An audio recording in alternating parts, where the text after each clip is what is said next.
Hello नमस्कार। Chanakya group of economics के एक और सेशन में सभी का स्वागत है। इस सेशन में हम लोग डिस्कस करेंगे मैक्रो इकोनॉमिक्स के क्वेश्चंस, प्रीवियस ईयर क्वेश्चन। हाँ जी, क्वेश्चन पेपर कौन सा है? जून 2025 को हम लोग डिटेल में एनालिसिस कर रहे हैं। इस सीरीज का ये है पार्ट 3, और पार्ट 3 में हम लोग समष्टि अर्थशास्त्र दैट मीन मैक्रो इकोनॉमिक्स के 14 क्वेश्चन डिस्कस करेंगे। हालांकि इसमें से 12 क्वेश्चन जो है वो थ्योरेटिकल है, 2 क्वेश्चन न्यूमेरिकल वाले क्वेश्चन के हैं। चलिए, मैक्रो इकोनॉमिक्स इस बार जो क्वेश्चन आया, नेक्स्ट टाइम भी डेफिनेटली इस टाइप के क्वेश्चन आपको देखने को मिलेंगे, क्योंकि यूजीसी का नया पैटर्न है, और नया पैटर्न है तो नए टाइप के सॉल्यूशंस आपको फाइंड आउट करने ही पड़ेंगे। ठीक है, लास्ट वाले वीडियोस में हमने पार्ट 1 पार्ट 2 में डिस्कस किया था माइक्रो इकोनॉमिक्स, इंडियन इकोनॉमी और मनी इन बैंकिंग हम लोग ऑलरेडी कर चुके हैं। चलिए, तो डिटेल्ड सेशन है और यहाँ पे टाइम तो लगेगा ही, अप्रोक्स 40 to 50 मिनट में हम लोग ये सेशन जो है कंप्लीट करेंगे। बट श्योर है कि यहाँ से हम लोग डिटेल्ड में एनालिसिस करके बहुत सारी कुछ चीज सीखेंगे। ठीक है, अगर शॉर्टकट मारना है आपको तो ये सेशन में आप लोग बोर हो जाओगे अगर आप शॉर्टकट मारना चाहोगे। डिटेल में एनालिसिस करेंगे, साथ साथ हम लोग रिलेटेड जो क्वेश्चन आंसर बनेंगे वो भी डिस्कस करेंगे। चलिए, और कोई भी बैच से रिलेटेड, ठीक है, अगर कोई इंक्वायरी चाहिए तो आप इंक्वायरी कर सकते हैं इन नंबर्स पे। चलिए आगे बढ़ते हैं, क्वेश्चन नंबर 1 से स्टार्ट करते हैं मैक्रो इकोनॉमिक्स। चलिए, तो साथ में एक नोटबुक रख लीजिए, बहुत सारी चीजें समझने वाली हैं, वीडियो पॉज कर लीजिएगा। और जितना भी सेशन है, सेशन ऐसा रहना चाहिए कि जो फ्रूटफुल हो। ठीक है, फ्रूटफुल दैट मीन्स अगर नेक्स्ट टाइम यहाँ से क्वेश्चन आता है तो आपका क्वेश्चन आंसर्स सही होना चाहिए। देखो, क्वेश्चन के पैटर्न इस बार बदल गए हैं, सब आंसर्स सब ऑप्शन देने लग गया है ना। चलिए, क्वेश्चन नंबर 1 देखो क्या है। तो क्वेश्चन नंबर 1 है, which of the following affect the increase in government spendings in ISLM framework. हाँ जी, आईएसएलएम फ्रेमवर्क जो है, आईएसएलएम फ्रेमवर्क पहले भी पीवाईक्यू में बहुत बार पूछ चुका है, कई बार क्वेश्चन आ चुका है कि government spendings lead to IS पे क्या इफेक्ट करेगा, एलएम पे क्या इफेक्ट करेगा। चलिए, वन बाय वन समझते हैं, सभी इन ऑप्शंस को डिटेल में एनालिसिस करते हैं। चलिए, नंबर 1 ये देखिए कि आईएस जो कर्व है वो दो चीजों से बनता है, सेविंग्स एंड इन्वेस्टमेंट्स। और उसके बाद जो एलएम कर्व है, इसमें भी दो चीजें होती हैं, demand for money and supply of money. ठीक, आगे बढ़ते हैं। तो इसमें सबसे पहले ये कह रहा है कि इफ गवर्नमेंट स्पेंडिंग इंक्रीजेस। हाँ जी, पहले भी ये क्वेश्चन पीवाईक्यू इसलिए इंपॉर्टेंट है, हम भी इसलिए जोड़ देते हैं पीवाईक्यू पे, क्योंकि ये क्वेश्चन पहले भी पूछ चुका है कि गवर्नमेंट स्पेंडिंग अगर बढ़ेगा तो आईएस पे और एलएम पे क्या इफेक्ट पड़ेगा। तो जब भी गवर्नमेंट का एक्सपेंडिचर बढ़ेगा, तो जाहिर सी बात है इसका इम्पैक्ट लोगों की इनकम बढ़ेगी, है ना। जितना ही गवर्नमेंट एक्सपेंडिचर करेगी वैसे ही इनकम बढ़ेगा लोगों का। ठीक है, इनकम बढ़ेगा, एम्प्लॉयमेंट बढ़ेगा, आउटपुट बढ़ेगा, ये सब चीजें इंक्रीज होंगी। बट हाँ, हमें किस सेंस में समझना है, हमें तो आईएस कर्व में और एलएम कर्व में समझना है। तो जब भी गवर्नमेंट एक्सपेंडिचर बढ़ता है, हम लोग यहाँ पे क्रिएट कर लेते हैं एक आईएस एलएम्स। ठीक है, इसमें एक चीज तो श्योर है कि टाइम लगेगा, आपको इन्वेस्ट करना है टाइम। 40 to 50 मिनट में हम लोग एक टारगेट लेके चलेंगे सभी क्वेश्चंस कवर करने का। चलिए, rate of interest Y axis पे आ जाता है और इनकम आ जाता है एक्स एक्सिस पे। ये भी क्वेश्चन कई बार आ जाता है कि आईएस कर्व में किस चीज का रिलेशन होता है। ठीक है, रेट ऑफ इंटरेस्ट और इनकम दो चीजों पे हम लोग दो एक्सिस पे स्टडी करते हैं। IS curve is downward slope, ठीक, और LM curve is upward slope. चलिए, इसके बारे में भी हम पता है। हाँ जी, इक्विलिब्रियम यहाँ बन जाता है पॉइंट ई पे, और यहाँ पे रेट ऑफ इंटरेस्ट है आर। ठीक, अब क्वेश्चन ये है कि जैसे ही गवर्नमेंट स्पेंडिंग बढ़ेगा, IS curve will lead to, ठीक है, राइटवर्ड शिफ्ट, क्योंकि इसमें इनकम बढ़ेगा तो आपका एग्रीगेट डिमांड भी बढ़ेगा। ठीक, एंड आईएस कर्व शिफ्ट करेगा upward, IS curve upward shift करेगा आईएस 1 पे। ये क्वेश्चन पहले ही पूछ चुका है, as government spending increase then rate of interest. आप देखोगे रेट ऑफ इंटरेस्ट E1 पे, rate of interest will increase. हाँ जी, rate of interest will increase, at the same time income also increase, Y2 Y1 हो गया income. ठीक है, ये क्वेश्चन लास्ट ईयर बना था। चलिए, अब आप बढ़ते हैं एमसीक्यूज दैट मीन्स ऑप्शंस की तरफ। Next one is, first option है इसमें, increase in income by multiplier times government expenditures. कह रहा है कि जो इनकम है आपका वो बढ़ेगा मल्टीप्लायर टाइम्स, मतलब जो गवर्नमेंट एक्सपेंडिचर, हम लोग गवर्नमेंट मल्टीप्लायर भी, आपने बजट मल्टीप्लायर भी किया होगा। ठीक, तो जैसे जैसे गवर्नमेंट एक्सपेंडिचर करेगा तो इनकम भी बढ़ेगा, तो ये भी सही है। गवर्नमेंट एक्सपेंडिचर बढ़ा तो इनकम बढ़ गई, तो पहले ए ऑप्शन बिल्कुल सही है। तो जहां भी ए नहीं होगा, ठीक है, उसको हटा देना। ठीक, तो इसमें यहाँ पे हमारे पास ए, ये देखो यहाँ पे 4 ऑप्शन में ए है ही नहीं, तो हमारा आंसर डायरेक्टली यही बन गया। ठीक है, पहले जिन्होंने भी ये एलिमिनेशन मेथड यूज किया होगा उसको सपोर्ट मिल गया होगा यहाँ पे। आगे देखते हैं, shift in IS curve to the right leading to disequilibrium in money market at the given level of interest rate. अब देखते हैं कि इसका मतलब क्या है। जैसे ही हमारी इनकम बढ़ेगी, इनकम बढ़ने से अब आपको याद है कि जैसे इनकम बढ़ता है तो इनकम केंज के हिसाब से भी, ठीक है, transaction demand for money, precautionary demand for money, और डिमांड फॉर मनी जो है दोनों का इनकम पे ही डिपेंड करता है। ठीक है, तो डिमांड फॉर मनी भी बढ़ेगा, तो जैसे ही डिमांड फॉर मनी बढ़ेगा तो यहाँ डिसइक्विलिब्रियम क्रिएट करेगा मनी मार्केट में, डिमांड फॉर मनी बढ़ गया, ठीक, तो as compare to supply of money, तो डिमांड फॉर मनी बढ़ने से डिसइक्विलिब्रियम क्रिएट करेगा, ठीक, डिसइक्विलिब्रियम इन मनी मार्केट, तो ये भी सही है। Shift in I S curve to right, I S curve to right shift हुआ है, डिमांड फॉर मनी बढ़ा है क्योंकि इनकम बढ़ा था, तो इसलिए ये भी बी स्टेटमेंट भी सही है। ठीक है, थर्ड पे आओ, quantity of money demanded will be higher, अभी तो बात हुई है quantity of money demanded will be higher, ठीक है, मनी डिमांड बढ़ेगा क्योंकि इनकम बढ़ा हुआ है, नेक्स्ट, तो ये भी सही है। Next, interest rate will decrease, हाँ जी, इंटरेस्ट रेट क्या पढ़ा था हमने, इट विल इंक्रीज, तो ये ऑप्शन गलत हो गया। नेक्स्ट, प्राइवेट इन्वेस्टमेंट, हाँ जी, क्राउडिंग आउट इफेक्ट आपने सुना होगा, क्राउडिंग आउट इफेक्ट, जब रेट ऑफ इंटरेस्ट हायर हो जाता है, उस हायर रेट ऑफ इंटरेस्ट पे क्यों प्राइवेट इन्वेस्टर इन्वेस्ट करेंगे, तो प्राइवेट, क्राउडेड मतलब इन्वेस्टर, प्राइवेट इन्वेस्टर्स वो बाहर हो जाते हैं इकोनॉमी से, गवर्नमेंट इन्वेस्टमेंट, ठीक है, ज्यादा होता है, प्राइवेट इन्वेस्टमेंट बिल्कुल कम हो जाता है, तो private investment will increase, no not increase, it will decrease, ठीक, डिक्रीज, बस आगे तो जाना ही नहीं है, तो ये भी ऑप्शन गलत हो गया, तो ए बी सी जो ऑप्शन है वो सही है हमारा, और जिसने भी एलिमिनेशन मेथड यूज किया था उसको पहले ही ये आंसर आपका हिंट कर गया होगा कि 3 आंसर करेक्ट है। चलिए चलिए, बाकी चीजें ये भी स्क्रीनशॉट ले लीजिए, आई एस कर्व शिफ्ट राइट क्यों होगा और आई एस शिफ्ट लेफ्ट क्यों होगा। चलिए, और इसका जो पीडीएफ है वो आपको लास्ट में मिल जाएगा एप्लीकेशन के थ्रू, और साथ साथ अगर आप स्क्रीनशॉट ले रहे हैं तो बेटर है अपने नोट्स में आप इसको ऐड कर दीजिएगा। चलिए, सिमिलरली एलम कर्व के भी कुछ कॉजेज हैं या फिर कारण हैं शिफ्ट होने के। चलिए, वही चीजें हैं जो हमने डिस्कस की थी। अब आगे बढ़ते हैं, क्वेश्चन नंबर 2 पे चलते हैं। हाँ जी, अगेन क्वेश्चंस आईएसएलएम से पूछ लिया तो बन जाता है इंपॉर्टेंट आईएसएलएम कॉन्सेप्ट, ठीक है, नेक्स्ट टाइम भी क्वेश्चन फ्लिप कर्व से पूछेगा, आईएसएलएम से भी पूछ सकता है। नेक्स्ट, आईएसएलएम मॉडल्स, इस बार फ्लिप कर्व से नहीं पूछा question, higher marginal propensity to spend result in, हाँ जी, जो प्रीवियस क्वेश्चन है ना वैसा ही क्वेश्चन ये भी है। क्या कह रहा है यहाँ पे, जैसे ही मार्जिनल प्रोपेंसिटी टू स्पेंड, ये एमपीएस नहीं है, दैट इज स्पेंड है, दैट मीन जिसको हम बोलते हैं MPC, marginal propensity to consume, जैसे ही ये हायर होगा, हाँ जी, केएनजी क्या बोलता है, जैसे ही एमपीसी हायर होगा it will directly create impact on multiplier, investment multiplier की वैल्यू बढ़ेगी, इन्वेस्टमेंट मल्टीप्लायर बढ़ेगा तो आपका जो इनकम है, चेंज इन वाई है वो भी बढ़ेगा, है ना, तो आउटपुट बढ़ेगा, तो जैसे ही के मतलब मल्टीप्लायर बढ़ेगा। चलो, ये तो केंज की बात होगी। अब आते हैं क्वेश्चन के ऊपर, देखो इसमें 2 आंसर सही बन सकते हैं, एक राइट आंसर की तरफ ही चलते हैं, एक बन सकता है right third, increase in demand, aggregate demand and rightward shift in IS. UGC बहुत स्मार्ट है, स्टूडेंट के ना, स्टूडेंट के माइंड से खेलता है वो, कौन सा स्टूडेंट कितना एक्टिव है इस हिसाब से, और दूसरा आंसर हमारा आ सकता है यहाँ से, ठीक। अब आंसर एक ही सही है। अब देखो, जब भी आईएस कर्व, जब भी हमारे पास एमपीसी बढ़ेगा, तो एमपीसी बढ़ेगा तो इनकम चेंज होगा, इनकम जैसे ही बढ़ेगा तो एग्रीगेट डिमांड बढ़ेगा, जाहिर सी बात है, तो एग्रीगेट डिमांड बढ़ेगा तो आईएस कर्व भी शिफ्ट करेगा, आईएस कर्व शिफ्ट करेगा राइट वर्ड, ठीक है, इतना हमने लास्ट में भी किया था। देखो ये वाला, देखो increase in aggregate demand and rightward shift in IS curve, तो ये सही होना चाहिए था, बट नहीं। हाँ जी, क्वेश्चन क्या है, आपने देखा वो यहाँ स्लोप की बात कर रहा है, जब भी वो सिर्फ इनकम वगैरह की बात नहीं कर रहा, वो सिर्फ एमपीसी की बात कर रहा है, that mean marginal propensity to spend की बात कर रहा है। अब केंज का कंजप्शन फंक्शन देखो, केंज का कंजप्शन फंक्शन ए प्लस बी वाई, मतलब कई बार हमें ये भी देखने को मिलता है C bar plus B Y भी हो जाता है, ठीक है, तो जो बी है, जो एमपीसी है, ये क्या शो करता है, ये शो करता है स्लोप, ठीक है, स्लोप की बात करता है, और जो ए है, ये बात करता है इंटरसेप्ट, ठीक है। अब यहाँ पे इंटरसेप्ट और ये हो गया स्लोप एमपीसी, तो यहाँ पे स्लोप जब भी यूज करेंगे ना हम लोग, तो यहाँ पे शिफ्ट नहीं आएगा फिर, ठीक है, स्लोप की बात कर रहे हैं तो या तो स्टीपर होगा, ठीक है, या फिर स्टीपर होगा या फ्लैटर होगा, तो यहाँ शिफ्ट नहीं होगा, दूसरी कर्व नहीं बनेगी, वही कर्व रोटेट होगी, ठीक है। अब आगे बात करते हैं, चलिए, तो जैसे ही एग्रीगेट डिमांड आपका, जैसे ही एमपीसी बढ़ेगा तो एग्रीगेट डिमांड देखो, उसी पे चलते हैं हम लोग सीधा एग्रीगेट डिमांड पे, ठीक है, ये हमारा एग्रीगेट डिमांड है, और इस साइड हमारे पास इनकम कह लो, आउटपुट कह लो, एम्प्लॉयमेंट एक्स एक्सिस पे, ठीक है।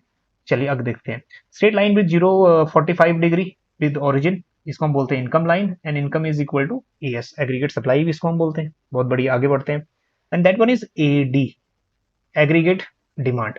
हाँ जी, जैसे ही यहाँ पे एमपीसी इंक्रीज हुआ, एमपीसी इंक्रीज होने से स्पेंडिंग बढ़ी, ठीक है, स्पेंडिंग बढ़ी, वही एग्रीगेट डिमांड इंक्रीज हुआ, तो यही एग्रीगेट डिमांड अगर इंक्रीज होगा तो ये अगर रोटेट नहीं करना है, इसको नेक्स्ट लेवल पे नहीं लेके शिफ्ट नहीं करना, इसी को हमें थोड़ा सा रोटेट कर देंगे। दैट मीन्स अब डिमांड कर्व थोड़े से ऊपर हो जाएगी। सो ओरिजिन वही रहेगा, ठीक है, एडी एडी 1 पे चला गया है, ठीक है। पहले इकोनॉमी इनकम इतना था, अब इतना है, ओ वाई 1। क्यों है? क्योंकि एमपीसी बड़ा है, मल्टीप्लायर वैल्यू बड़ी है, तो इनकम भी बढ़ेगी। एंड यहाँ पे एग्रीगेट डिमांड पॉइंट ई से पॉइंट ई 1 पे चला गया है।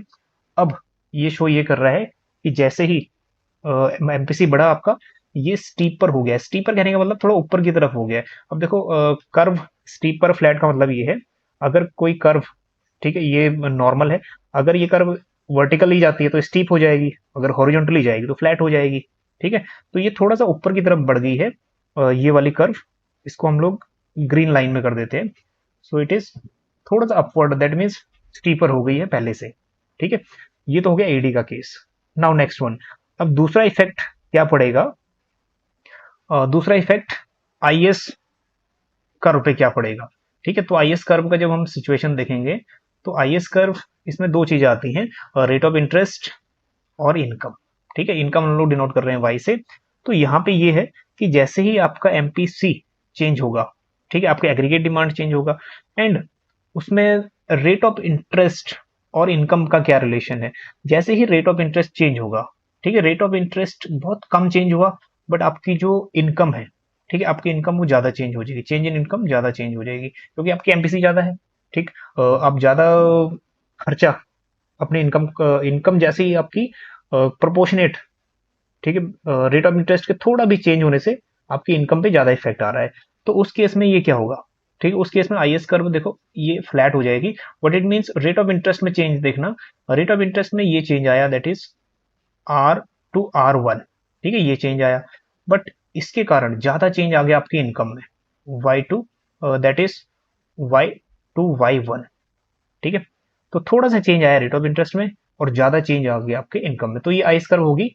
इसको हम बोलेंगे मोर सेंसिटिव भी बोल सकते हैं। ये होगी आईएस कर्व आपकी फ्लैट, ठीक है। और सेम केसेस, अगर आईएस कर्व आपकी स्टीप होती तो ये लेस सेंसिटिव मान सकते थे रेट ऑफ इंटरेस्ट से।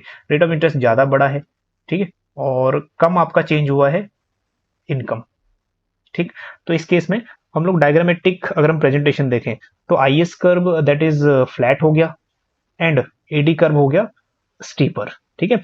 आंसर 3 भी हो सकता था, बट यहाँ स्लोप की ही बात हो रही है, स्लोप की शिफ्ट नहीं होगा, स्लोप की बात। स्लोप में क्या होता है, हम लोग एक ही कर्व में दो चीजें स्लोप देखते हैं, चेंज देखते हैं एक ही कर्व पे, ठीक है, दूसरी कर्व नहीं बनाते। चलिए, तो आई होप कि ये चीज समझ आ गई होगी। एक बार वीडियो पॉज करके भी देख लीजिएगा। तो ये हमको हमारा आंसर जो है सेकंड वन इज करेक्ट। अब आगे बढ़ते हैं। चलिए, आई होप कि लॉजिक पता लग गया होगा। शिफ्ट क्यों नहीं हुआ? क्योंकि यहाँ पे सिर्फ एमपीसी ही पूछ रहा है, बाकी गवर्नमेंट स्पेंडिंग्स वगैरह उसने नहीं पूछा है, ठीक है, जैसे उसने पहले पूछा था। चलिए, तो सेकंड जो ऑप्शन है वो सही है। चलिए, तो इसका रीजन भी है, ठीक है, that means AD is become steeper because spending reacts more strongly income change, ठीक है, और आईएस कर्व फ्लैट हो जाएगा, ठीक, as investment and income are more sensitive to interest change, ठीक है, थ्रू मल्टीप्लायर। चलिए, तो ये वाला वही वाला डायग्राम था जो हमने डिस्कस किया। बढ़ते हैं आगे क्वेश्चन नंबर 3 की तरफ। अब देखो 3 में क्या कह रहा है, डिफरेंट कॉन्सेप्ट से, पैराडॉक्स ऑफ थ्रिफ्ट, ठीक है। थ्रिफ्ट होता है सेविंग करना, कंजूसी करना, और केंज के हिसाब से ये है कि अगर सेविंग जरूरी है, ठीक है, लेकिन आप ज्यादा सभी सेव करने लग जाएंगे तो ये वर्स बन जाएगा, है ना, कर्ज भी बन जाएगा, श्राप इकोनॉमी के लिए। So this concept was given by JM Keynes, ठीक है, JM Keynes. Next, water diamond paradox. हाँ जी, वाटर की है वैल्यू इन यूज, एक वैल्यू इन यूज इसकी ज्यादा है। नेक्स्ट, डायमंड की है वैल्यू इन एक्सचेंज ज्यादा है। तो यही कॉन्सेप्ट दिया था, value in use value in exchange bye Adam Smith. हाँ जी, ये क्वेश्चन नया नहीं है, ये पहले भी पूछ चुका है। Next, veg employment paradox. Veg employment paradox concept है एसी पिगू का। नेक्स्ट, इसको हम बोलते हैं पिगू इफेक्ट, है ना, पिगू इफेक्ट भी इसको हम बोलते हैं। ये क्लासिकल मॉडल का ही एजम्पशन है, classical model wage price flexibility वाला, ठीक है। ड्यूरिंग, ये कहते हैं जब डिफ्लेशन होता है इकोनॉमी में, और जब डिफ्लेशन होता है तो उस समय क्या होता है कि प्राइजेस या वेजेस कम कर दो, ठीक है। वेजेस कम करोगे तो क्या होगा, ठीक है, वेजेस कम करोगे तो जाहिर सी बात है जो स्लाइटली वेजेस कम करने से जो प्राइजेस हैं वो डाउन चले जाएंगे। प्राइस कम होने से ये कह रहा है कि एक सिचुएशन ऐसी आएगी जब आपकी रियल इनकम बढ़ जाएगी। प्राइस कम होने से आपको ये लगेगा कि हम अब मैं ज्यादा परचेज कर सकता हूँ, ठीक है, तो सेम इनकम से अब ज्यादा क्वांटिटी परचेज कर लोगे, ठीक है, मोर क्वांटिटी परचेज करोगे। मोर क्वांटिटी परचेज करोगे तो दैट मीन्स वही आपकी फिर डिमांड धीरे धीरे बढ़नी शुरू हो गई है, ठीक, और इकोनॉमी फिर इक्विलिब्रियम पे रिस्टोर कर जाएगी। हाँ जी, ये क्लासिकल का कॉन्सेप्ट था जिसको हम बोलते हैं wage price flexibility, economy is in full employment और that is full employment equilibrium. ठीक, वहां पे कभी ना डिफ्लेशन इन्फ्लेशन ऐसी सिचुएशन देर तक रहती नहीं, क्योंकि लॉन्ग रन में अपने आप रिस्टोर हो जाती है इक्विलिब्रियम पे। चलिए, तो पीगू क्लासिकल का ही मॉडल है। Next macro economics paradox, that is के बॉल्डिंग ने कॉन्सेप्ट दिया है। ये कहते हैं कि जो एक इंडिविजुअल का डिसीजन है, जरूरी नहीं है कि दूसरे का भी डिसीजन इंडिविजुअल सेम रहे मैक्रो इकोनॉमिक लेवल पे, ठीक है, सभी की अपनी प्रेफरेंसेस अलग अलग प्रेफरेंसेस हैं। चलिए, तो हमारा जो राइट आंसर है दैट इज 3 4, ठीक है, 3 4 2 1, ठीक है, 3 4 2 1, थर्ड ऑप्शन करेक्ट। चलिए, तो इसका जो डेट है, डिफरेंट डिफरेंट डेट्स वो भी याद रख लीजिएगा। चलिए, इसको स्क्रीनशॉट ले लीजिए, डिफरेंट डेट्स भी याद रख लीजिए, हो सकता है कि नेक्स्ट टाइम्स की different age that is years पूछ ले, ठीक। चलिए, विद देयर बुक्स, बुक्स के भी नाम है। चलिए, क्वेश्चन नंबर 4 पर चलते हैं। हाँ जी, क्वेश्चन नंबर 4 में कह रहा है which of the following causes a positive output gap where output gap is actual output more than potential output, ठीक है, actual output minus potential output. अब इस केस में क्या कह रहा है, that is actual output is more than potential output, ठीक है। अब यहाँ पे पोटेंशियल आउटपुट आपका मान लीजिए पोटेंशियल था कि 100 क्वांटिटी, ठीक है, प्रोड्यूस हो सकती है, 100 क्विंटल वीट प्रोड्यूस हो सकता है, बट एक्चुअल में कितना प्रोड्यूस हुआ, एक्चुअल में हो गया 120 क्विंटल प्रोड्यूस। हाँ जी, तो ये क्या है, ये 20 क्विंटल्स एक्स्ट्रा प्रोड्यूस हो गया, ठीक। तो इसी को हम बोलेंगे output gap. It should be no negative, it could be negative and positive, दोनों हो सकता है, बट यहाँ पूछा है पॉजिटिव। क्यों होगा पॉजिटिव? नंबर 1, पॉपुलेशन ग्रोथ से होगा। नहीं, population growth doesn't lead to, every time population growth doesn't lead to increase in output. Population में बहुत सारे ठीक है निकम्मे भी निकलेंगे जो आउटपुट ग्रोथ नहीं करेंगे, तो पॉपुलेशन तो हो ही नहीं सकता आंसर, ठीक। नेक्स्ट है हमारा जो नहीं हो सकता बिल्कुल, under utilization of resources. Under utilize होगा तो फिर पोटेंशियल से कैसे आउटपुट ज्यादा करेंगे, तो ये भी नहीं होगा। तो 2 ऑप्शन तो एलिमिनेशन मेथड से आपने एलिमिनेट कर दिए होंगे, है ना। नेक्स्ट हमारे पास है क्या, टेक्नोलॉजिकल प्रोग्रेस और over employment of factor production. अब याद करिएगा, शॉर्ट टर्म हम प्रोडक्शन फंक्शन करते हैं, ठीक है, प्रोडक्शन फंक्शन करते हैं, Q is equal to function of L and K is remain constant, ठीक है। जो लेबर है वही आपका आउटपुट बढ़ाता है, तो इसीलिए एक्चुअल आउटपुट, ठीक है, कैपिटल टेक्नोलॉजी प्रोग्रेस इतना नहीं बढ़ा सकता। हाँ, पोटेंशियल वो इंक्रीज कर सकता है कि थोड़ा बहुत पोटेंशियल इंक्रीज हो जाए, बट यहाँ जो एक्चुअल आंसर है वो है over employment of factor production. What it over employment means कि आप अगर 8 आवर्स काम कर रहे थे, अब 8 आवर्स की जगह आप 12 आवर्स काम कर रहे हो, ठीक है। अब इसमें ओवर एम्प्लॉयमेंट यूज हो गया, ठीक। ओवर एम्प्लॉयमेंट मीन्स आप 8 आवर की जगह 12 आवर काम कर सकते हो, ठीक है, हो सकता है कि ज्यादा भी कर रहे हो, तो इस वजह से आपका ये आउटपुट गैप पॉजिटिव रहा है, ठीक। तो यहां भी answer most of the student का ये आंसर सही रहा होगा। चलिए आगे बढ़ते, साथ साथ स्क्रीनशॉट लेते रहिएगा, ये वही चीजें हैं जो हम ऑलरेडी डिस्कस कर चुके हैं। चलिए क्वेश्चन नंबर 5 में चलते हैं, और नेक्स्ट 3 क्वेश्चन नंबर 5 6 एंड 7, ठीक है। अब 5 6 7 तीनों क्वेश्चंस आए हैं new classical macro economics model से, ठीक है। 6 7 और 8, 5 6 7, 5 6 7 तीन क्वेश्चन। हाँ जी, क्वेश्चन 5 क्या कह रहा है, which of the following are not an assumptions of policy ineffectiveness propositions. हाँ जी, जहां भी पॉलिसी इनइफेक्टिवनेस प्रोपोजिशन आएगा तो ये न्यू क्लासिकल मॉडल है, याद रखिएगा ये न्यू क्लासिकल मॉडल है, क्योंकि बोलते हैं कि मॉनेटरी जो मनी इल्यूजन है नहीं, मॉनेटरी पॉलिसी जो है इनइफेक्टिव है, तो इसलिए पॉलिसी इनइफेक्टिव प्रोपोजिशंस इस थ्योरी को हम बोलते हैं, ठीक है। अजम्पशंस कौन सी नहीं है, राशनल एक्सपेक्टेशंस, यस बिल्कुल अजम्पशंस है, जो है वो हम क्लिक टिक कर रहे हैं, जो नहीं है उसको क्रॉस कर देंगे। रैशनल एक्सपेक्टेशन पर बेस है, रैशनल एक्सपेक्टेशन बेस होता है कि what ever the available information जो भी रहेगी आसपास, उसके बेसिस पे हम प्रिडिक्ट करेंगे, ठीक है, एंटिसिपेट करेंगे कि इन्फ्लेशन क्या रहेगा, तो ये बात देखिएगा। It is based on rational expectation, available information के ऊपर प्रिडिक्ट करना या एंटिसिपेट करना, आइडिया लगाना। और एक है केंज की थ्योरी या फिर आईएसएलएम फ्रेमवर्क, ये भी क्वेश्चन आ चुका है। IS-LM framework is depend upon IS-LM या फिर केंज, या फिर आपने फ्लिप कर भी किया होगा कई बार, अडेप्टिव एक्सपेक्टेशन है या फिर रैशनल एक्सपेक्टेशन है। ठीक है, ये अडेप्टिव एक्सपेक्टेशन के ऊपर बेस्ड है। अडेप्टिव का मतलब ये होता है केंजियन थ्योरी, अडेप्टिव का मतलब पास्ट एक्सपीरियंस के ऊपर। ठीक है, जो पास्ट में जो हो चुका है उसके बेसिस पे हम आज प्रिडिक्ट करेंगे। बट लुकास या न्यू क्लासिकल कहते हैं नहीं, ऐसा नहीं है, वो थ्योरी तो पुरानी हो गई है, उनसे अब क्या लेना देना, इसलिए रैशनल एक्सपेक्टेशन पे बेस्ड है। Next, policy change are not anticipate, हाँ जी, नॉट यूज हो गया, तो ये अजम्पशन नहीं है। पॉलिसी चेंजेस को हम एंटिसिपेट या फिर आइडिया लगा सकते हैं, एंटिसिपेट कर सकते हैं, आशा, ठीक है, एंटिसिपेट कर सकते हैं कि प्राइस कितना चेंज हो सकता है, क्योंकि यहाँ पे रैशनल एक्सपेक्टेशन के ऊपर बेस्ड है, एडेप्टिव के ऊपर नहीं। ठीक, तो ये गलत हो गया। Next, economic agents have full information, हाँ जी, new classical economics, macroeconomics based on classical economics, तो इसलिए classical economist assume full employment, full information, perfect knowledge, तो ये भी इंफॉर्मेशन करेक्ट है। Next, nominal variable influence economic decisions, हाँ जी, nominal variables money supply price वगैरह, ये कहते हैं कि नॉमिनल वेरिएबल इन्फ्लुएंस नहीं करता इकोनॉमिक को, रियल आउटपुट एम्प्लॉयमेंट, ठीक है, रियल वेरिएबल इन्फ्लुएंस करते हैं। ठीक है, तो रियल वर्ड यूज होना था, नॉमिनल वर्ड नहीं होना था, क्रॉस कर दो। Next, output and employment are there natural level, हाँ जी, नेचुरल लेवल का मतलब क्या है, आपने देखा होगा एट द फुल एम्प्लॉयमेंट, क्या फुल एम्प्लॉयमेंट कंडीशन में एक ऐसी कंडीशन है जहां पे सबको रोजगार मिल गया, all person are having work, नहीं, ऐसा नहीं है। यहाँ पे कुछ मिनिमम परसेंटेज, 1%, 2% चांस ऐसे भी हैं, लोग ऐसे भी हैं जो अनएम्प्लॉयड रहते हैं, उनको हम बोलते हैं natural rate of unemployment, right. तो वैसे ही फुल एम्प्लॉयमेंट लेवल को, इसको हम बोलते हैं natural level of output and employment. ठीक है, अब यहाँ पे natural rate that means full employment, तो ये भी ऑप्शन बिल्कुल सही है। सो ए सी ई आर करेक्ट, ठीक है, A C E are correct, but wrong क्या है, बी एंड डी रॉन्ग हो गया। हाँ जी, क्वेश्चन में वही पूछ रहा है विच इज नॉट करेक्ट। चलिए नेक्स्ट, सो साथ के साथ आप स्क्रीनशॉट ले लीजिए, यही क्वेश्चन हम लोग बाद में भी काम आएगा यही।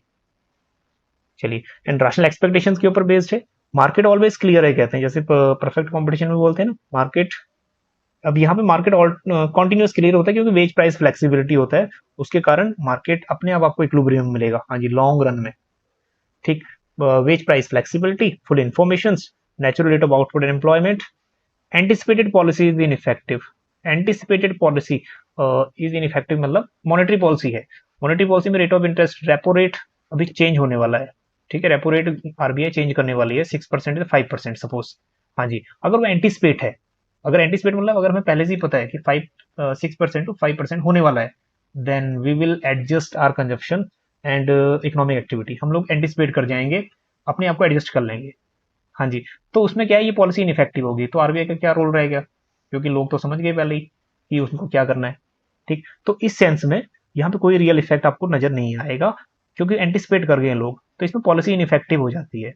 हाँ जी, अगर वो अनएंटिसिपेटेड है या फिर रैंडम है, यही वर्ड बाद में यूज होगा, रैंडम या अनएंटिसिपेटेड है, कोई एंटिसिपेट नहीं कर पाया कि 6% से 4% हो जाएगा, या तो हमने एंटिसिपेट ही नहीं किया था, तो उस चेंज में क्या होगा, policy shocks can cause temporary changes in real variable, उस सेंस में जो रियल वेरिएबल्स हैं उसमें चेंज आएगा, है ना, real variables output employment real wages वगैरह, रियल आउटपुट एंड एम्प्लॉयमेंट। चलिए आगे बढ़ते हैं। अब्सेंस ऑफ मनी इल्यूजन, हाँ जी, मनी इल्यूजन नहीं है, मनी इल्यूजन कॉन्सेप्ट भी आ गया, किसने दिया था, है ना, मनी इल्यूजन का कॉन्सेप्ट नहीं है। चलिए आगे, एंड रियल वेरिएबल वही बात है, नॉमिनल नहीं, रियल वेरिएबल इन्फ्लुएंस करेंगे।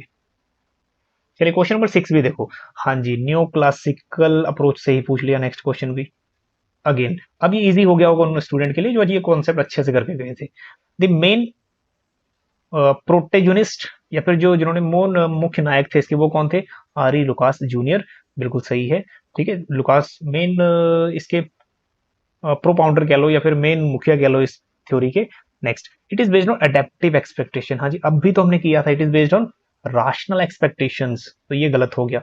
It was developed during 1950s, हाँ जी, अगर आपने याद है तो हम 1970s में ये 1976 में ये, ठीक है, थ्योरी डेवलप हुई थी, तो ये गलत हो गया ये भी। Next, complete wage price flexibility, हाँ जी, ये बेस्ड है क्लासिकल के एजम्पशन पे, तो ये भी सही है। Difference between actual and expected price is a random error.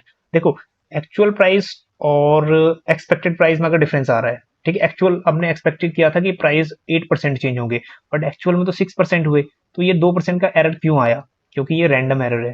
ठीक है, रैंडम एरर मतलब आप एंटिसिपेट नहीं कर पाए, ये अनएंटिसिपेटेड है। ठीक है, आप एंटिसिपेट नहीं कर पाए कि इतना चेंज होगा। ठीक, तो वो भी ये कहते हैं जो एरर आया है इसको हम बोलेंगे रैंडम एरर। ठीक है, ये अनएंटिसिपेशन के कारण होता है कि आप एंटिसिपेट नहीं कर पाए, तो इसी को रैंडम एरर भी बोलते हैं जब डिफरेंस आ जाए बीच में। ठीक, चलिए अब इसको, हमारे पास ये भी सही है, तो हमारे पास हो गया आंसर ए, डी और ई करेक्ट। ठीक, और बी एंड सी रॉन्ग हो गया। चलिए, तो यही सेम चीजें आप स्क्रीनशॉट भी ले लीजिएगा, कौन सा फॉल्स है एंड कौन सा ट्रू। चलिए, एक तीसरा क्वेश्चन, हाँ जी, फिर से आ गया question, what is Lucas critics? Lucas critics किसकी आलोचना किसकी कर रहा है लुकास? हाँ जी, लुकास मेन आलोचना करता है केंज की। ठीक है, केंज की जो थ्योरी है या आइसलम मॉडल है, ये सब केंज की थ्योरी है, ये डिपेंड करती हैं अडेप्टिव एक्सपेक्टेशंस। अडेप्टिव एक्सपेक्टेशंस में अभी हमने किया था कि ये पास्ट एक्सपेक्टेशन के ऊपर बेस्ड होती हैं। ठीक है, अडेप्टिव पास्ट एक्सपीरियंस के ऊपर। हाँ जी, बट हाँ, राशनल एक्सपेक्टेशंस बेस्ड होते हैं करंट इन्फॉर्मेशन के ऊपर, अवेलेबल इन्फॉर्मेशन के ऊपर। तो यही रीजन है कि ये लुकास कहते थे कि जो केंज है उसकी थ्योरी बिल्कुल इरिलीवेंट है, क्योंकि हम अडेप्टिव एक्सपेक्टेशन नहीं, हम पुरानी जो थ्योरीज हैं या पुरानी जो इन्फॉर्मेशन उससे क्या करेंगे नए सिचुएशन में। ठीक है, तो नई सिचुएशन के लिए हमें आपके एटमोस्फेयर देखना पड़ेगा या फिर सराउंडिंग देखना पड़ेगा कि क्या कुछ इन्फॉर्मेशन है। चलिए अब देखते हैं। It assume monetary policy not to be neutral with respect to real variables। हाँ जी, ये नॉट है ना, इसको हटा दो। यही बोलता है कि लॉन्ग रन में मॉनेटरी पॉलिसी न्यूट्रल रहेगी। ठीक है, इंपैक्ट नहीं रहेगा इसका कोई, तो नॉट की जगह आना चाहिए था कि हाँ, तो ये स्टेटमेंट गलत हो गया। Next, drifting coefficient. अब ड्रिफ्टिंग का मतलब है चेंज। कोएफिशिएंट्स दैट मीन्स जितने भी हमारे रिलेशनशिप है इकोनॉमिक वेरिएबल्स में, जैसे प्राइस है, डिमांड है, ये सब इकोनॉमिक वेरिएबल्स या फिर कोएफिशिएंट्स ही हैं। आउटपुट है, प्राइस है, can make macroeconometric model more reliables. देखो, जितने भी चेंज आएंगे तो उससे रिलायबल क्यों होगा? चेंज, जितने भी चेंजेस फ्रिक्वेंट आएंगे उससे तो रिलायबल नहीं बनेगा। ठीक है, और ज्यादा इरिलीवेंट हो जाएगा कॉन्सेप्ट, तो ये भी कॉन्सेप्ट गलत है। Next, Keynesian model correctly consider the impact of policies on future expectation. आज एक बात ध्यान रखना, अभी तो पॉलिसी ये मेन केंज को ही क्रिटिक कर रहा है, तो केंज करेक्ट नहीं है। ठीक है, impact of policies on future expectations, Keynes की अडेप्टिव एक्सपेक्टेशन यहाँ काम नहीं करेगी। ठीक है, जो काम करेगी रैशनल एक्सपेक्टेशन, तो ये भी गलत है। Next, the stability of coefficient, जितने भी कोएफिशिएंट्स हैं, आपके जितने वेरिएबल्स हैं उनमें स्टेबल होनी चाहिए, स्टेबिलिटी होनी चाहिए of the models are important for policy predictions. ठीक है, जब इनमें अगर वेरिएबिलिटी कम है, ठीक है, उतार चढ़ाव कम है, स्टेबल है, तब आप इजीली प्रिडिक्ट कर पाओगे कि भैया इनका इकोनॉमी कैसे मूव कर सकती है। आपको पता है कि प्राइस आप प्रिडिक्ट कर सकते हो, नॉर्मल इंक्रीज है प्राइस में, आउटपुट में, एम्प्लॉयमेंट में, तो आप इजीली प्रिडिक्ट कर पाओगे। तो ये जरूरी है, यही कह रहा है लुकास। ठीक है, स्टेबिलिटी कोएफिशिएंट में होनी जरूरी है, मतलब जो इकोनॉमिक वेरिएबल्स हैं उनमें स्टेबिलिटी जरूरी है ताकि हम प्रिडिक्ट कर पाए। ठीक है, इजिली। चलिए, तो फोर्थ ऑप्शन सही है इसमें। बाकी साथ के साथ आप स्क्रीनशॉट ले लीजिए, इसको नोट्स में जरूर ऐड करिएगा, क्योंकि जेआरएफ क्वालिफाई करना, ठीक है, अभी इजी काम नहीं है, बड़ा टास्क बन गया है। चलिए, क्वेश्चन नंबर 8 में देखो क्या है। क्वेश्चन नंबर 8 कह रहा है income induced adjustment process of BOP. हाँ जी, इसका मतलब क्या है? ये केंज का कॉन्सेप्ट है, और केंज ने इसको कैसे दिया है? केंज कहता है कि जैसे ही BOP, balance of payment, surplus में होगा। हाँ जी, सरप्लस में होगा तो अच्छी बात है, सरप्लस में होगा तो इनकम बढ़ेगी, क्योंकि सरप्लस कहने का मतलब एक्सपोर्ट ज्यादा है इंपोर्ट से। तो जैसे ही इनकम बढ़ेगी, then we will import more quantity, M for import. ठीक है, देन इंपोर्ट मोर क्वांटिटी। हाँ जी, जैसे ही इंपोर्ट ज्यादा करेंगे तो इंपोर्ट ज्यादा होगा, एक्सपोर्ट होगा, एंड अगेन इक्विलिब्रियम में आ जाएगी इकोनॉमी। ठीक है, पहले क्या था, एक्सपोर्ट ज्यादा था, अब हमारे पास इंपोर्ट ज्यादा हो गया, उतना ही इंपोर्ट थोड़ा ज्यादा होगा जब तक इक्विलिब्रियम में नहीं आ जाता। एक टाइम ऐसा आएगा इंपोर्ट इक्वल टू एक्सपोर्ट, तो इक्विलिब्रियम आ जाएगा। नेक्स्ट, सेम केस डेफिसिट का भी है। ठीक है, डेफिसिट के टाइम में अपोजिट। हाँ जी, डेफिसिट के टाइम में इनकम डिक्रीज होता है, इनकम डिक्रीज होगा तो इंपोर्ट भी कम होगा, एंड इंपोर्ट कम होगा, ठीक है, यहाँ पे इंपोर्ट कम है एक्सपोर्ट से, देन इसका इम्पैक्ट किस पे पड़ेगा, सीधा ही, ठीक है। आगे हमारे पास इनकम कम है, हमारे पास इंपोर्ट्स कम है, ठीक, एंड अगर इंपोर्ट ही कम है तो इकोनॉमी फिर से रिस्टोर करेगी इक्विलिब्रियम पे, क्योंकि इंपोर्ट कम होगा और एक्सपोर्ट ज्यादा होगा, ठीक है। तो इससे क्या होगा इकोनॉमी में, दैट इज डेफिसिट, एक्सपोर्ट ज्यादा हो गया तो डेफिसिट कवर हो जाएगा, तब तक सिचुएशन चलेगा जब एक्सपोर्ट इक्वल टू इम्पोर्ट नहीं हो जाता, ठीक। चलिए, तो ये कॉन्सेप्ट दिया था, दैट इज बीओपी का इनकम एडजस्टमेंट केंज ने। एक बात याद रखिएगा, केंज सेविंग एंड इन्वेस्टमेंट में इक्वालिटी भी इनकम के थ्रू ही लेके आते हैं, ये क्वेश्चन पीवाईक्यू है ये। और अगर क्लासिकल का भी आ चुका है, क्लासिकल ये इक्विलिब्रियम रेट ऑफ इंटरेस्ट के थ्रू लेके आते हैं, ठीक है, सेविंग और इन्वेस्टमेंट में इक्वालिटी। चलिए आगे बढ़ते हैं, अब्सॉर्प्शन अप्रोच ऑफ बीओपी। हाँ जी, सिंडले एस फिरास का दैट इज अलेक्जेंडर का कॉन्सेप्ट है। अलेक्जेंडर भी यही कहते हैं, इलास्टिसिटी ऑफ अब्सॉर्प्शन, जितना भी आपका एक्सपेंडिचर है, ठीक है, अगर ई की वैल्यू ज्यादा है, ई की वैल्यू मोर देन 1 है, ये पीवाईक्यू बन चुका है ये भी। अगर इलास्टिसिटी ऑफ या फिर आपका marginal propensity of absorption, absorption का मतलब ये है कि आप खर्चा कितना कर रहे हो। अगर डोमेस्टिक एक्सपेंडिचर ही आप इतना है कि आप इनकम से ज्यादा खर्च कर दे रहे हो डोमेस्टिकली, तो फिर आप एक्सपोर्ट क्या करोगे, तो बीओपी आपका वर्स हो जाएगा, ठीक है, वर्सन हो जाएगा। अगर इक्वल टू 1 है, दैट मीन्स आप जितना इनकम कर रहे हो उतना कंज्यूम कर रहे हो, जितना प्रोड्यूस उतना कंज्यूम, तो यहाँ पे बैलेंस कह लो या फिर नो इफेक्ट, कोई इफेक्ट नहीं पड़ेगा बीओपी का। नेक्स्ट, अगर इलास्टिक दैट अब्सॉर्प्शन, अगर खर्चे आपके कम है, ठीक, उस केसेस में हो सकता है कि आप एक्सपोर्ट करोगे फिर, देन बीओपी यहाँ पे इंप्रूव होगा। हाँ जी, कौन कह रहा है ये, सिंडली अलेक्जेंडर। हाँ जी, नेक्स्ट इज इम्पॉसिबल ट्रिनिटी, ये क्वेश्चन पीवाईक्यू है, ये भी सब पीवाईक्यूज ही बन चुके हैं ये। मुंडल फ्लेमिंग मॉडल, अब देखो मुंडल फ्लेमिंग मॉडल से क्या कह रहा है कि ट्रिनिटी होता है तीन चीजें, तीन चीजें इम्पॉसिबल है। कौन कौन सी तीन चीजें इम्पॉसिबल है, चलिए यहाँ हम तो देख लेते हैं। तीन चीजें इकोनॉमी में इम्पॉसिबल है, कहता है, एक कहता है कि फिक्स्ड एक्सचेंज रेट, किसी कंट्री में फिक्स्ड एक्सचेंज रेट, और दूसरा ये कहता है कि इंडिपेंडेंट मॉनेटरी पॉलिसी, ठीक है, मॉनेटरी पॉलिसी, और तीसरा ये कहता है कि free capital mobility, free capital mobility between countries. इसमें से तीनों के तीनों किसी कंट्री में नहीं हो सकती, तीनों में से दो ही होंगी, कहता इम्पॉसिबल है तीनों का एक साथ होना, ठीक है। अब ये क्वेश्चंस पीवाईक्यू है, बहुत बार पीजीटी लेवल पे पूछ चुका है कि मुंडल फ्लेमिंग के हिसाब से ये ट्रिनिटी में कौन कौन से इंक्लूड होते हैं। चलिए नेक्स्ट, फैक्टर प्राइस इक्वलाइजेशन। हाँ जी, सैमुअल्सन की थ्योरी है, पता ही है, फैक्टर प्राइस इक्वलाइजेशन। एक कंट्री में फैक्टर कम है और दूसरी कंट्री में फैक्टर ज्यादा है, तो ये कंटिन्यूअस क्या होगा, ए में फैक्टर कम है तो यहाँ कंटिन्यू भेजता रहेगा फैक्टर दूसरी कंट्री में, तो यहाँ सप्लाई बढ़ेगी तो फिर यहाँ स्कार्स हो जाएगा, तो यहाँ प्राइस कम होने शुरू हो जाएंगे, ठीक। तो एक टाइम ऐसा आएगा जब दोनों ही कंट्री में प्राइजेस इक्वल हो जाएंगे। इसको समझाने के लिए दोबारा एक बार फिर से समझ लेते हैं। एक कंट्री है जहां पे रिसोर्स है ही नहीं, ठीक है, कम है, बहुत कम है रिसोर्स, ये रिसोर्स है सिर्फ, ठीक है, तो यहाँ अगर रिसोर्स कम है तो प्राइस इनके यहाँ ज्यादा होंगे। दूसरी कंट्री है, हाँ जी, कंट्री बी, वहां पे रिसोर्सेज अबंडेंट है, हाँ जी, बहुत ज्यादा रिसोर्स है, तो ये क्या करेगा, अब रिसोर्स जहां कम है वहां भेजेगा, ठीक है, क्योंकि यहाँ प्राइस कम है, ठीक है, तो ये यहाँ भेजेगा कंटिन्यूअस। अब एक टाइम आएगा जब यहाँ सप्लाई बढ़ जाएगा और यहाँ सप्लाई कम हो जाएगा, ठीक है, यहाँ से रिसोर्स ए कंट्री में आ गया, तो अब जहां पे अबंडेंट होंगे वहां तो प्राइस डाउन हो जाएंगे, और जहां पहले ज्यादा थे अब वहां कम हो जाएंगे, तो वहां प्राइस बढ़ जाएंगे। तो एक टाइम ऐसा आएगा जब इन दोनों के प्राइस इक्वल हो जाएंगे, इसी को बोलते हैं फैक्टर प्राइस इक्वलाइजेशन, ठीक है। फैक्टर्स लेबर भी हो सकता है, कैपिटल भी। चलिए, तो राइट आंसर्स एक बार फिर से मैच कर लेते हैं। फर्स्ट का हो गया हमारे पास केंज 2, है ना, इसमें से सेकंड का हो गया हमारे पास अब्सॉर्प्शन अप्रोच 3, और यहां से आएगा आंसर इम्पॉसिबल ट्रिनिटी, ये हो गया 1, तो थर्ड ऑप्शन करेक्ट है, और दैट इज थर्ड नहीं, हाँ, impossible Trinity Mundal, right right right, second option is correct, ठीक है, ये सही कर लीजिएगा। चलिए, ये स्क्रीनशॉट ले लीजिएगा आप भी। चलिए, ये सब वही चीजें हैं जो हम लोग पहले डिस्कस कर चुके हैं। हाँ जी, क्वेश्चन नंबर 9 की तरफ चलते हैं।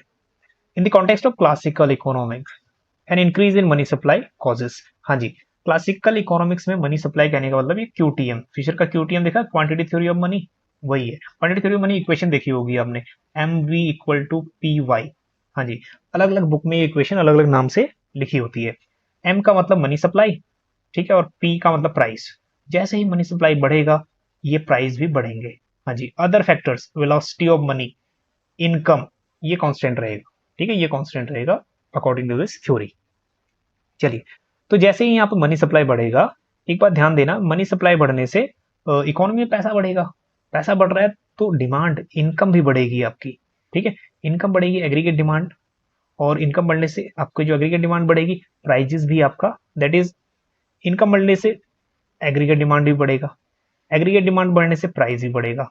बस ये वही कहता है, मनी सप्लाई बढ़ा तो प्राइस बढ़ा, ठीक है, एंड इनकम हो गया, एम्प्लॉयमेंट हो गया, बाकी चीजें कांस्टेंट रहेंगी, फुल एम्प्लॉयमेंट है, ठीक।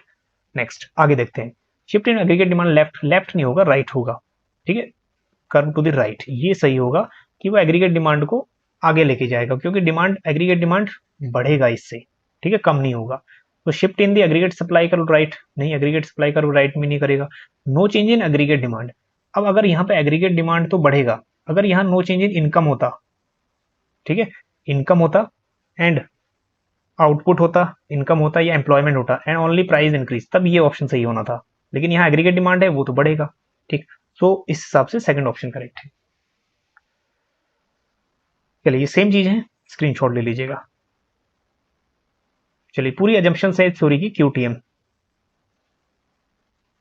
चलिए नेक्स्ट क्वेश्चन नंबर 10। हाँ जी, क्या कह रहा है, which of the following comprises current account of balance of payment. ये क्वेश्चन इजी था, सबका सही हुआ होगा आई थिंक। ये बैलेंस ऑफ पेमेंट में करंट अकाउंट है, इसके तीन ही मेजर कंपोनेंट है, export and import of goods, जो विजिबल ट्रेड है, tangible, export and import of services जो इंटेंजिबल है, और यूनिलेटरल ट्रांसफर्स तीसरा है ये, ठीक है। तो विजिबल एक्सपोर्ट्स एंड इंपोर्ट्स हो गए, सही है। डायरेक्ट इन्वेस्टमेंट कैपिटल अकाउंट है, यूनिलेटरल ट्रांसफर्स है, एसडीआर एलोकेशंस कैपिटल अकाउंट है, बोरोइंग्स कैपिटल अकाउंट है। तो ए और सी, ज्यादा टाइम नहीं लगाते इस पे, ए और सी करेक्ट। चलिए, बाकी कंपोनेंट्स करेंट अकाउंट के भी स्क्रीनशॉट लेना है और कैपिटल अकाउंट के कंपोनेंट को भी स्क्रीनशॉट लेना है। चलिए आगे बढ़ते हैं, क्वेश्चन नंबर 11, ठीक। Which of the following likely to lead to a rise in the output cost of deflations. बस एक बार कॉन्सेप्ट को समझ लो कि क्या कह रहा है। कॉन्सेप्ट ही कह रहा है कि what is output cost of deflations. Government ने या फिर आरबीआई ने, सपोज करो कि आरबीआई ने डिफ्लेशन को कम, डिसइन्फ्लेशन को कम करने के लिए या फिर इन्फ्लेशन को कम करने के लिए, एक बात याद रखिएगा, दो चीजों को समझना यहाँ जरूरी है, one is deflation and one is disinflation. क्या ये सेम है दोनों ही? ये दोनों ही अलग अलग है, ठीक है, याद रखिएगा।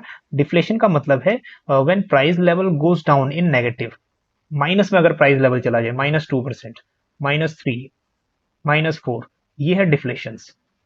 डिसइन्फ्लेशन का मतलब ये है कि अगर इन्फ्लेशन का लेवल कम हो रहा है, सपोज करो 2023 में प्राइस लेवल 10% था, 2024 में प्राइस लेवल 8% हो गया, 2025 में प्राइस लेवल 5% हो गया। Now what is this? Inflation का रेट कम हो रहा है लगातार, and it is also P Y Q. जब इन्फ्लेशन का रेट डिक्रीज होता है तो उसको हम डिसइन्फ्लेशन बोलते हैं, ठीक है। तो अब आरबीआई यहाँ पे या मॉनेटरी अथॉरिटी डिसइन्फ्लेशन कर रही है, ठीक है। इसका इंपैक्ट क्या होगा? जब भी डिसइन्फ्लेशन करेगा इसको हम बोलते हैं कॉन्ट्रैक्शनरी, कॉन्ट्रैक्शनरी मॉनेटरी पॉलिसी, ठीक है, कॉन्ट्रैक्शनरी मॉनेटरी पॉलिसी, ठीक। अब आगे बढ़ते हैं, इसका इंपैक्ट क्या रहेगा। जब भी कॉन्ट्रैक्शनरी मॉनेटरी पॉलिसी अपनाएगा तो जाहिर सी बात है मनी सप्लाई, ठीक है, मनी सप्लाई डाउन जाएगा, मनी सप्लाई डाउन जाएगा, इनकम डाउन जाएगा, है ना, एग्रीगेट डिमांड डाउन जाएगा, और उसके बाद आउटपुट लेवल भी, ठीक है, डाउन जाएगा, अनएम्प्लॉयमेंट बढ़ेगा। बस आगे बढ़ते हैं अब। Next, inflation expectation become more accurate. Inflation expectation more accurate, ये इसका हम लोग एक्यूरेट ही नहीं कर सकते, कॉन्ट्रैक्शनरी मॉनेटरी पॉलिसी से इन्फ्लेशन को हम नहीं कर सकते, है ना, predict.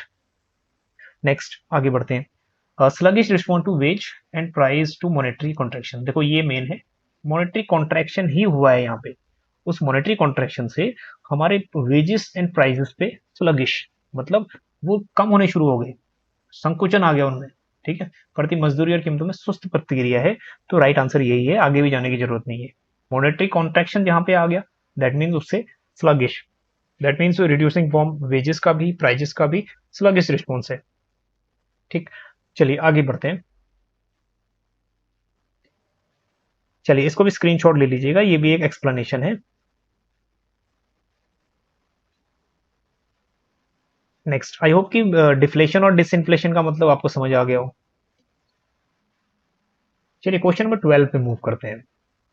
Arrange the following work of GM Keynes. हाँ जी, जीएम केंज फिर आ गई। ठीक है, अब ये वाला क्वेश्चन थोड़ा प्रैक्टिकल क्वेश्चन है, बहुत ही प्रैक्टिकल क्वेश्चन पूछ लिया ये वाला। इस टाइप का क्वेश्चन पहले नहीं पूछा। ट्रीटाइज ऑन मनी, एक ही आपका 20 सालों में, 20-22 सालों में पूरी थ्योरीज ये कवर होगी 5, है ना। ट्रीटीज ऑन मनी 1930s में आई थी, 1930। General theory employment interest in money 1936, सभी जानते हैं इसको।